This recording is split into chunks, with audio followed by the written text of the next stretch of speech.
Movie buffs, welcome back to the Movie Bay. This is D. In today's video, we're going to take a look at the Superman movies.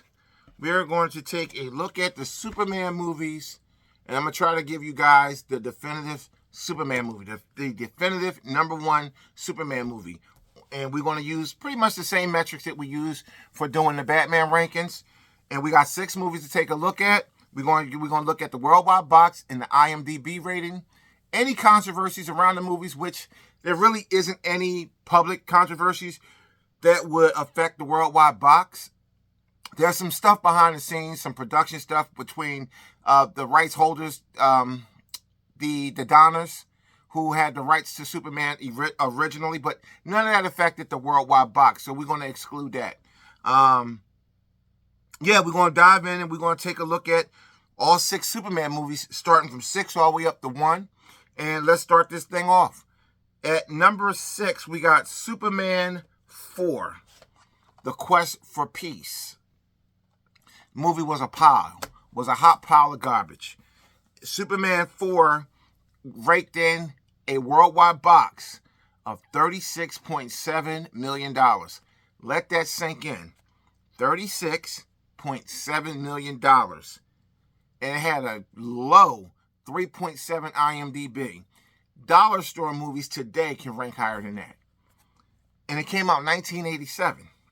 And it only had a worldwide box of $36.7 million for a superhero IP. Let that sink in. Number 5, Superman 3. Superman 3 came out in 1983. It had a worldwide box of $80.2 million. And it had a very middle of the road 5.0 IMDb. Very middle. Not low, but very dead center. Next, we're going to go up to number 4, which is Superman 2. Superman 2. Superman 2, now we're talking. Superman 2 had a worldwide box of $190.4 million. It had a high 6.8 IMDb. High, on my scale, anything really over that 6.5, you start moving into the higher end of the scale. Say anything over 6.5, 7, you're in the higher end of that scale. I call it like the viewer satisfaction, IMDb. I think that's pretty much what it is. And it came out in 1980. So, yeah, better. Superman 2, you're starting to get a little bit better. Next up, number 3, we got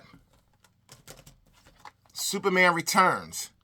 Superman Returns pulled in worldwide box 391.1 million with a very low, like low mid. You're in that mid-low. 6.1 IMDb. It came out in 2006. I think for a Superman movie that came out in 2006, should have did better. But we'll talk about why it didn't do better in a minute. But right now it's sitting at number 3. Next up, number 2, we got Superman the Motion Picture, or Superman 78. Superman 78 got a worldwide box of 300.5 million. And it got a nice 7.5 high. That's high. A 7.4 IMDb. Yeah, it came out in 1978. So you're probably wondering, D, Superman Return did 391.1 million. Superman 78 did 300.5 million. But look at the IMDb. Look at the viewer satisfaction difference. It's huge. 6.1 to 7.4. That's a 13-point difference. Again, 91 million, it's not a lot of money for movies. It's really not. But that rating, that 13-point rating, that means something. So, yeah, so Superman 78 scores higher than Superman Returns. It does. Number 1 Superman movie. We all saw this one coming. 2013's Man of Steel. $668 million worldwide box. Rating, IMDb rating, 7.1. So Superman 78 is the highest rated Superman movie. It's rated 3 points higher than Man of Steel. But it's only 3 points higher. So, in the money, Man of Steel doubled its box office and some. But if you adjust, I didn't do the adjustment for inflation for the Superman movies, but if you adjust for inflation, I'm willing to bet Superman 78 is the better movie if you adjust for inflation, but we're not going to do that. And besides, when I did it for the Batmans, it didn't affect the standing. It was just something for fun. But Man of Steel is the #1 Superman movie. Superman 78 is #2. Superman Returns is #3. Superman 2 is #4. Superman 3 is 5. Superman 4 is 6.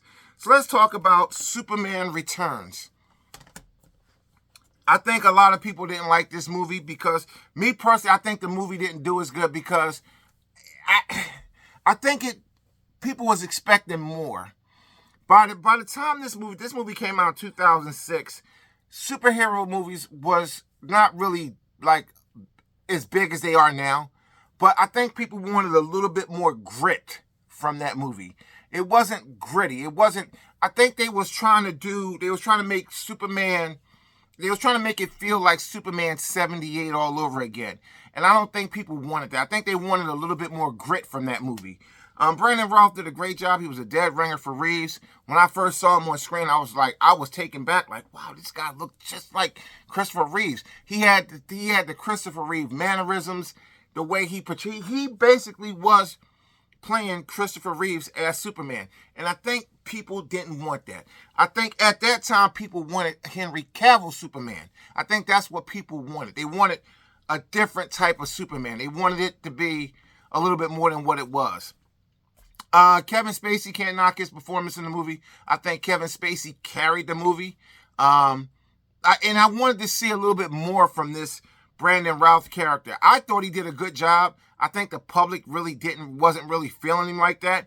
I think people liked the fact that he looked like Christopher Reeves, but I don't think people wanted another Christopher Reeve Superman. They wanted something different.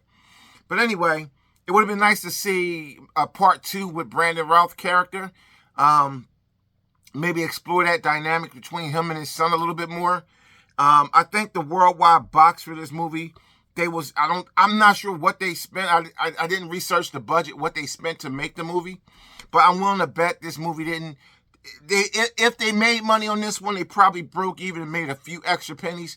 I'm willing to bet the marketing on this movie was at least $100 million just to market and put it out there, and probably to shoot this movie, because outside of Kevin Spacey, there really wasn't a lot of big talent in that movie.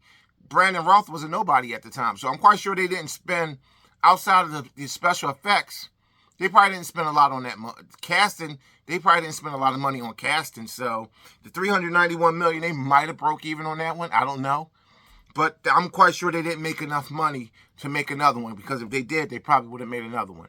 Again, so that goes back to #1, Man of Steel. Why didn't we get a second Henry Cavill Superman movie? Who knows?